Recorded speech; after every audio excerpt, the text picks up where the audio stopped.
Hello students, आज new topic है हमारा basicity of amines. Basicity of amines में सबसे first point, the basic nature of the amines is only due to the presence of lone pair of electrons on the nitrogen atom.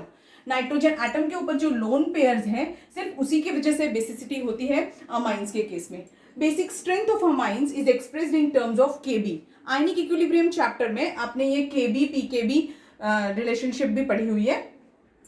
So basic strength, that is when RnH2 is treated with water, it gives ammonium ion plus OH negative ion। और Kb value अगर उसकी निकालेंगे तो Kb is equal to product upon reactant. तो product upon reactant ये हो गया Kb value. और Pkb का रिलेशन क्या होता है? Pkb is the negative log of Kb। Higher is the Kb value or lower is the Pkb value, amine is a stronger base। यानी अगर अमाइंस की बेसिसिटी हमें मेजर करनी है तो उससे हम केबी और पीकेबी वैल्यूज से भी हम आइडेंटिफाई कर सकते हैं कि कौन सा अमाइन स्ट्रॉन्गर बेस है और कौन सा अमाइन वीकर बेस है। Okay, now the basicity of an amine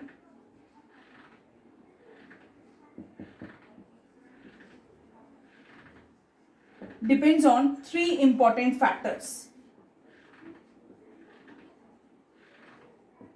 So the first factor is inductive effect.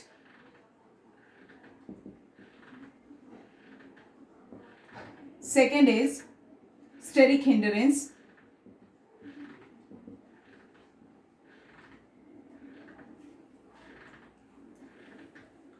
And the third one is solvation effect.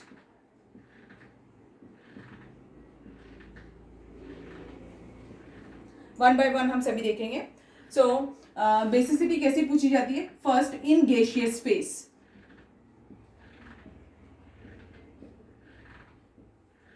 Gaseous phase में पहले मैं आपको सभी प्राइमरी सेकेंडरी टर्शरी अमाइन के हम स्ट्रक्चर बनाएंगे और फिर हम उनकी बेसिसिटी देखेंगे।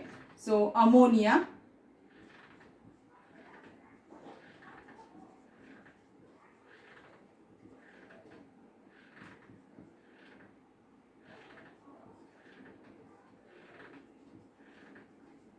methylamine,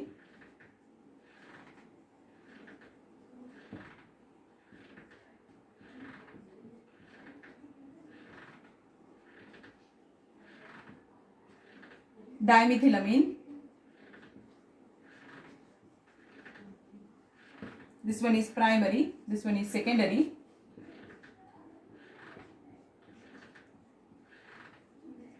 and trimethylamine।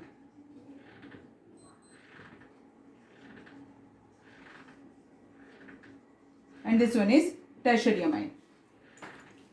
So in gaseous phase nitrogen के पास में एक लोन पेयर है, तो सिर्फ इतनी ये लोन पेयर की वजह से अगर सपोज करिए कि H पॉजिटिव आयन वहां से पास होगा तो ये इसे एब्स्ट्रैक्ट कर सकता है by the force of this one lone pair. Whereas in primary amine what happens, there is a CH3 group। CH3 is a what type of group? It's an electron giving group। वो electron दे रहा है, अगर वो electron दे रहा है तो nitrogen के ऊपर इलेक्ट्रॉन की डेंसिटी इंक्रीज हो जाएगी। अगर नाइट्रोजन के ऊपर इलेक्ट्रॉन की डेंसिटी इंक्रीज हो जाएगी तो इट विल अट्रैक्ट दी और abstract the H positive ion with a stronger force as compared to the ammonia। ठीक, समझ में आया? यहाँ पर इलेक्ट्रॉन की डेंसिटी बढ़ गई है, इसीलिए इसका force of attraction for the H positive ion is more as compare to the ammonia. ये क्या है? CH3 इलेक्ट्रॉन गिविंग ग्रुप है, इसीलिए ये कौन सा इफेक्ट है? इंडक्टिव इफेक्ट है। ठीक है, whereas in the case of secondary amine CH3 कैसे ग्रुप है? दोनों ही दो CH3 ग्रुप लगे हुए हैं, दोनों ही प्लस आई इफेक्ट शो करने वाले यानी इंडक्टिव इफेक्ट शो करने वाले, तो इलेक्ट्रॉन की डेंसिटी इस नाइट्रोजन के ऊपर और ज्यादा होगी। ज्यादा अगर इलेक्ट्रॉन डेंसिटी होगी तो इसका भी force of attraction H positive ion के लिए और ज्यादा होगा, मीन्स इसका बेसिक कैरेक्टर प्राइमरी वाले के केस से ज्यादा होगा। Whereas in case of tertiary amine तीन CH3 ग्रुप है, तीनों इलेक्ट्रॉन गिविंग है, अगर वो तीनों इलेक्ट्रॉन देंगे तो यहाँ पर इलेक्ट्रॉन की डेंसिटी बहुत बढ़ जाएगी नाइट्रोजन के ऊपर। जैसे ही इलेक्ट्रॉन की डेंसिटी बढ़ेगी, now it will be more powerful and it will abstract the H positive ion with a stronger force as compare to the earlier one. इसीलिए ऑर्डर क्या हो गया फिर? अभी in gaseous phase what is the order? Ammonia का सबसे कम हो जाएगा, फिर कौन होगा? प्राइमरी, फिर कौन होगा? सेकेंडरी, और फिर कौन होगा? Tertiary. Means as the number of alkyl part increases, basicity increases, ठीक है, but in which phase, gaseous phase. ये इंपॉर्टेंट है, कौन से फेज की बात कर रहे हैं हम, गैसियस फेज में इंडक्टिव इफेक्ट सिर्फ काम करता है, बाकी कुछ नहीं। Now due to the presence of lone pair of electrons, lone pair of electrons on the nitrogen atom, the amines are like ammonia are stronger bases than water, so they react with water also। तो जैसे ammonia water के साथ react करके ammonium hydroxide form करता है, वैसे ही same alkyl amines भी water के साथ रिएक्ट करके अल्किल अमोनियम हाइड्रोक्साइड फॉर्म करते हैं। And due to the formation of this hydroxide ion, ये जो हाइड्रोक्साइड आयंस फॉर्म हो रहे हैं, due to the formation of this hydroxide ion the aqueous solution of amines are basic in nature. क्या होता है, it is basic in nature. तो अब एक्वस फेज में बेसिसिटी का ऑर्डर क्या होगा वो देखेंगे हम। अब ये देखो, मैंने ये तीनों स्ट्रक्चर बना दिए, किसके, प्राइमरी, सेकेंडरी और टर्शरी अमाइन के, ठीक। अब क्या होगा, एक्वस फेज है, मींस इसमें वाटर के मॉलिक्यूल्स भी रहेंगे, और जो वाटर के मॉलिक्यूल्स है, थोड़ा सा इमेजिन करना होगा बच्चों आपको कि वाटर के जो मॉलिक्यूल्स है वो एक ऐसा डोर टाइप बना लेंगे। अब अगर ये ऐसा बना लेंगे तो ये H पॉजिटिव आयन जो है वो बाहर से जा रहा होगा। इस डोर को यहाँ से ओपन रखती हूँ, यहाँ से क्लोज रखती हूँ, तो H पॉजिटिव आयन बाहर से जा रहा होगा। ये बॉर्डर किसकी है, ब्लैक कलर की, वाटर के मॉलिक्यूल्स की है, तो जा रहा होगा। तो ये एब्स्ट्रैक्ट कर सकता है एज अमोनिया, प्राइमरी अमाइन है, तो ये R जो है ये इलेक्ट्रॉन दे रहा है, तो अब इलेक्ट्रॉन डेंसिटी बढ़ गई है, H पॉजिटिव जा रहा है, ये इसे एब्स्ट्रैक्ट कर देगा।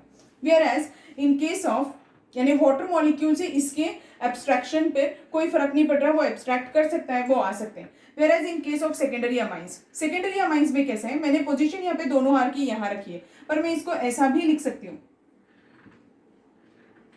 हमें ऐसी कंडीशन क्रिएट करनी है, हम एक्सट्रीम कंडीशंस ही देख करके करने वाले। तो अगर यहाँ पर भी वाटर मॉलिक्यूल ने अपनी एक ऐसा डोर टाइप बना लिया होगा, तो क्या होगा कि ये जो R है वो अगर यहाँ पे है तो ये बल्की ग्रुप होने की वजह से, बट अब क्या है कि बल्की ग्रुप अगर मैंने ऐसा कंसिडर कर लिया, बल्की ग्रुप है, फिर भी ये जो R है इसको मैं अगर यहाँ पे रख दूं और H को यहाँ रख दूं तो यहाँ पे थोड़ी जगह होगी, क्योंकि H जो है उसका साइज छोटा है और R का साइज बड़ा है, तो H पॉजिटिव आयन बाहर से जो जा रहा होगा वो ये नाइट्रोजन एब्स्ट्रैक्ट कर सकता है। और यहाँ पर दो दो R होने की वजह से इलेक्ट्रॉन की डेंसिटी बहुत ज्यादा है। अगर इलेक्ट्रॉन की डेंसिटी ज्यादा है और यहाँ पर अगर H को आने में, अब जैसे R यहाँ खड़ा होगा, एक H है, तो वो इस साइड से आकर के अटैक कर सकता है। वेयर इस केस में कोई प्रॉब्लम ही नहीं था, ये R यहाँ पर था और ये दोनों H ही थे, तो मैं कंसिडर कर लूँ कि R यहाँ है और दोनों H यहाँ है, तो H जा रहा है तो ये इसको एब्स्ट्रैक्ट कर लेगा। Where in case of tertiary amines, अगर मैं सेम बॉर्डर क्रिएट कर लूँ वाटर मॉलिक्यूल्स की, तो क्या हो जाएगा, ये दोनों R यहाँ पर बॉर्डर पे खड़े रहेंगे। अगर वो यहाँ खड़े हैं तो क्या होगा, H पॉजिटिव आयन जा रहा है, यहाँ पे इलेक्ट्रॉन की डेंसिटी तो बहुत ज्यादा है, बट H पॉजिटिव आयन को अंदर आने के लिए जगह ही नहीं है because of steric hindrance. Means आपको स्पेस में देखो तीनों चीज काम करे, इंडक्टिव इफेक्ट क्योंकि R इलेक्ट्रॉन्स दे रहा है, ठीक है, तो inductive effect plus I effect काम कर रहा है। स्टेरिक हिंडरेंस अभी मैंने आपको एक्सप्लेन किया, अगर ये दोनों R यहाँ पर, अगर एक R यहाँ पर है तो जगह कम हो रही है, मींस स्टेरिक हिंडरेंस हो रहा है। वैसे ही सेम टर्शरी अमाइंस के केस में अगर दोनों यहाँ पे है तो यहाँ पे तो जगह ही नहीं है, नाइट्रोजन डिप्लीसिटेड हो जाएगा, जैसे किडनी बीन दिखता है वैसा दिखने लगेगा। तो अगर ऐसा अटैच्ड रहेगा तो क्या होगा, यहाँ से बीच से जाने के लिए H पॉजिटिव को जगह लिए, दो it is having more number of electrons, lone pairs के साथ में इलेक्ट्रॉन गिविंग ग्रुप भी है, इसीलिए इलेक्ट्रॉन की डेंसिटी तो ज्यादा है, बट वहां पर जगह ही नहीं है H पॉजिटिव को आने के लिए अंदर, तो स्टेरिक हिंडरेंस भी हो गया। दूसरा मैंने ये वाटर मॉलिक्यूल्स की बाउंड्री बना के बताई आपको, ये क्या हो गया, सॉल्वेशन इफेक्ट हो गया, क्योंकि वाटर के मॉलिक्यूल्स यहाँ पर ऐसा स्ट्रक्चर बनाने वाले वो आजू बाजू में है, जबकि गैसियस फेज में ऐसा नहीं था, इसीलिए ऑर्डर क्या हो जाएगा, एक्वस फेज के लिए जो 2 डिग्री अमाइन है वो सबसे ज्यादा बेसिक हो जाएगा, क्योंकि उसके पास इलेक्ट्रॉन की डेंसिटी भी है और जगह भी है H पॉजिटिव आयन को आने के लिए। उसके बाद में प्राइमरी अमाइन हो जाएगा, और टर्शरी जो है वो सबसे लीस्ट बेसिक होगा इन केस ऑफ एक्वस फेज। याद रखना है आपको ये चीज, ठीक है। और अगर अमोनिया का केस कंसीडर कर रहे होते हैं तो वो सबसे लास्ट में होता। तो ये ऑर्डर होगा कब, जब हम कौन सा फेज कंसीडर कर रहे हैं, एक्वस फेज में सेकेंडरी अमाइन जो है वो मोर बेसिक होगा as compare to primary and tertiary amine, और टर्शरी अमाइन सबसे लीस्ट बेसिक है यहाँ पर। ठीक, समझ में आया आपको क्या है? तो बहुत इजी है बेटा, थोड़ा ध्यान लगा के अगर आप करेंगे तो आपको ये समझ में आ जाएगा। देखिए मैंने इससे पहले गैसियस फेज बताया था, गैसियस फेज में क्या था, सिर्फ इंडक्टिव इफेक्ट काम कर रहा था, बट एक्वस फेज में तीनों इफेक्ट काम कर रहे हैं, इसीलिए ये ऑर्डर है। ओके, अभी जो मैंने आपको ऑर्डर बताया एक्वस फेज के लिए, ये तब है जब आपका आर ग्रुप जो है वो CH3 है, तब ऑर्डर क्या होगा, सेकेंडरी, प्राइमरी, टर्शरी और फिर अमोनिया। अगर सपोज करिए कि हमें क्वेश्चन में अल्किल ग्रुप चेंज करके आ गया तो फिर ऑर्डर कैसा होगा। तो अल्किल ग्रुप कौन कौन से हो सकते हैं, तो देखिए इथिलामीन हो सकता है यानी C2H5 हो सकता है, CH3 ट्वाइस CH हो सकता है यानी आइसोप्रोपिल ग्रुप हो सकता है, और एक टर्शरी ब्यूटिल ग्रुप हो सकता है, ऐसा। ओके, अगर ऐसा रहेगा तो फिर ऑर्डर कैसा होगा। एक्वस फेज के लिए बात करें तो देखो बहुत इजी है इसका ऑर्डर बनाने के लिए, इसमें भी हम प्राइमरी, सेकेंडरी, टर्शरी कर सकते हैं। हाँ, तो ये जैसे ये है, यहाँ पे क्या किया था, ये वाला किसके लिए मैंने बताया आपको, सेकेंडरी, प्राइमरी और टर्शरी और क्वार्टर अमोनिया के लिए है। तो कैसा होता है कि इनके पास में CH3 ग्रुप लगे थे, ठीक है, पर अगर मैंने C2H5 लिया तो N के पास में कितने ग्रुप लगे रहेंगे, C2H5 के ग्रुप्स लगे होंगे सारे टर्शरी के केस में, और ये वाला ग्रुप लिया तो आइसोप्रोपिल ग्रुप लगे होंगे, और ये टर्शरी ब्यूटिल ग्रुप लगे होंगे। ठीक है, समझ में आया? तो अभी देखो इसका ऑर्डर कैसा रहता है, तो इसको ऑर्डर बनाने के लिए इसको याद कैसे करते हैं, अमोनिया को डायगोनली लिख दो, इस केस में अमोनिया यहाँ आ जाएगा, इस केस में अमोनिया यहाँ आ जाएगा, और इस केस में अमोनिया यहाँ आ जाएगा। ये सबसे बल्कीएस्ट ग्रुप है ना, जितना ज्यादा बल्की ग्रुप होगा उतना ज्यादा स्टेरिक हिंडरेंस होगा, तो फिर वहां पर तो अमोनिया ही सबसे ज्यादा बेसिक होने वाला है, तो ये सबसे ज्यादा बेसिक हो गया, ये ऑर्डर रहने वाला है। ठीक है, सब एक एक नंबर ऐसे आगे करते जाना। तो अभी ये 3 था यहाँ पे, तो वो 3 डिग्री यहाँ चले जाएगा, और यहाँ पर भी 3 डिग्री लास्ट में चले जाएगा क्योंकि बल्की ग्रुप है, इसमें भी 3 डिग्री लास्ट में चले जाएगा क्योंकि बल्की ग्रुप है,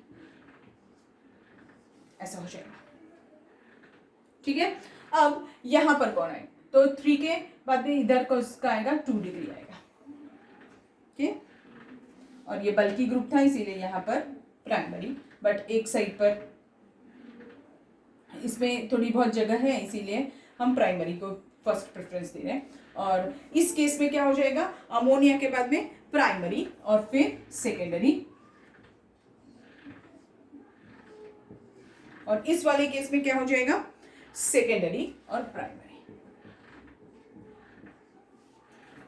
ठीक है, तो ध्यान से करिएगा, ऑब्जेक्टिव एग्जाम्स में इस टाइप के क्वेश्चन पूछते हैं, वो अल्किल पार्ट चेंज कर देते हैं और आपको कंफ्यूज कर देते हैं, तो कंफ्यूजन की कोई जरूरत नहीं है, आप ये वाला चार्ट याद रखना। जैसे मैंने किया, बहुत सिंपल किया, अमोनिया को पहले मैंने डायगोनली अरेंज कर दिया, 3 डिग्री पूरे साइड में ले लिए। ठीक है, अब देखना ये सबसे बल्कीएस्ट ग्रुप है इसलिए प्राइमरी, सेकेंडरी, टर्शरी होने वाला है, और ये उससे थोड़ा कम है इसलिए प्राइमरी को पहले ले लिया फिर सेकेंडरी को, और इस केस में ये वैसे के वैसे निकाल दिया। ये ऐसा लिख लीजिएगा और फिर ऑर्डर बताइएगा, पर ये कौन से फेज के लिए है, एक्वस फेज के लिए है। और जब हम गैसियस फेज लेते हैं तब यहाँ पे सॉल्वेंट इफेक्ट जो है यानी सॉल्वेशन इफेक्ट रहता ही नहीं है, इसीलिए हमें कोई प्रॉब्लम नहीं होती उसकी बेसिसिटी बताने के लिए, उसमें सिर्फ हमें डेंसिटी ऑफ इलेक्ट्रॉन्स देख करके हम उसकी बेसिसिटी बता रहे होते हैं। ठीक है, समझ में आया आपको ये? तो अच्छे से पढ़िएगा, ये बहुत इंपॉर्टेंट टॉपिक है। इसमें मैं एक और छोटा सा पॉइंट ऐड करूंगी, वो है एरोमेटिक अमाइंस की बेसिसिटी के लिए। Now, in case of aromatic amines, we are going to compare it with aliphatic amines. ये aromatic amine है, ये aliphatic amine है। अगर इनका कंपैरिजन करो तो यहाँ पर क्या है, R ग्रुप इलेक्ट्रॉन गिविंग है, इलेक्ट्रॉन डेंसिटी इंक्रीज करता है तो बेसिक कैरेक्टर इंक्रीज होता है। वेयर इन दिस केस ये जो लोन पेयर है, it is going to resonate over this ring, ये बेंजीन रिंग के ऊपर रेजोनेट करने वाला है। मीन्स अगर H पॉजिटिव आयन आया तो उसको थोड़ी देर रुकना होगा, क्योंकि ये जो इलेक्ट्रॉन पेयर है यानी लोन पेयर जो है वो इस रिंग के ऊपर ऊपर रेजोनेंस कर रहा है, इसीलिए उतनी देर रुकना पड़ेगा, जबकि यहाँ आएगा तो उसे रुकने का कोई क्वेश्चन ही नहीं, क्योंकि यहाँ रेजोनेंस होता ही नहीं है। Therefore, the aromatic amines are less basic as compared to aliphatic amines. ठीक है, इसमें और भी क्वेश्चंस बन सकते हैं, जैसे जैसे अगर हम सपोज करिए कि बेंजीन रिंग इंक्रीज करते जाएंगे तो उनका बेसिसिटी कम कम होते जाएगा। As the number of benzene ring increases, basicity of aromatic amines decreases. ठीक, नोट डाउन कर लीजिएगा ये पॉइंट। ओके, सो आज की क्लास के लिए इतना काफ़ी है। अब हम नेक्स्ट क्लास में न्यू चैप्टर पढ़ेंगे। Okay, thank you.